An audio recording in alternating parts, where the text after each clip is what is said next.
ഞാൻ മടി പിടിച്ച് പോകത്തേ ഉള്ളൂ. ആ ഉണ്ടായിരുന്ന ജോലി കളയണ്ടായിരുന്നേ.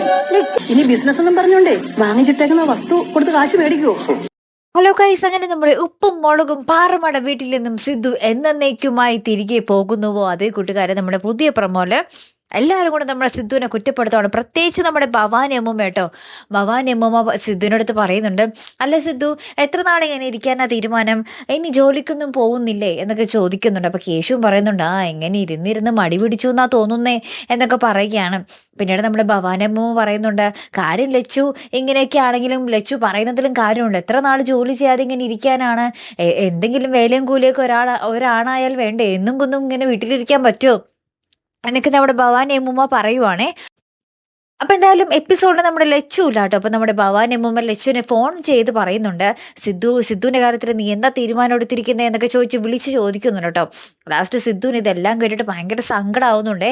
അപ്പൊ ആകെ നമ്മുടെ കനകാന്റി മാത്രം പറയുന്നുണ്ട്, സിദ്ധു ഇത്ര നാളും പുറത്തറിഞ്ഞില്ലേ, ഇനി നാട്ടില് സിദ്ധു റെസ്റ്റ് എടുക്കട്ടെ കുറച്ച് നാള് എന്നൊക്കെ പറയുന്നുണ്ട്. പക്ഷേ ആരും സിദ്ധുവിനെ സപ്പോർട്ട് ചെയ്ത് സംസാരിക്കുന്നില്ല കേട്ടോ. ലാസ്റ്റ് നമ്മുടെ ഭവാനി അമ്മൂമ്മ ഇങ്ങനെ കൂടെ പറയുന്നുണ്ട്, അതായത് ബിസിനസ് എന്നും പറഞ്ഞ് ഇവിടെ മേടിച്ചിട്ടേക്കുന്ന സ്ഥലവും കാര്യങ്ങളൊക്കെ അവൻ വിറ്റ് തുലയ്ക്കോ ആവോ എന്നും നമ്മുടെ ഭവാനി അമ്മൂമ്മ പറയുന്നുണ്ടേ. അപ്പൊ ഇത് കേട്ടിട്ട് നമ്മുടെ സിദ്ധു ആകപ്പാടെ സങ്കടത്തിൽ ഇങ്ങനെ കണ്ണൊക്കെ നിറഞ്ഞു നിൽക്കുന്ന ഒരു രംഗങ്ങളാട്ടോ കൂട്ടുകാർ ഏറ്റവും ഒടുവിൽ നമുക്ക് കാണുവാൻ സാധിക്കുന്നതേ. കാത്തിരിക്കാട്ടോ അടുത്തൊരു വീഡിയോയുമായി വരുന്നത് വരയ്ക്കും. Good bye.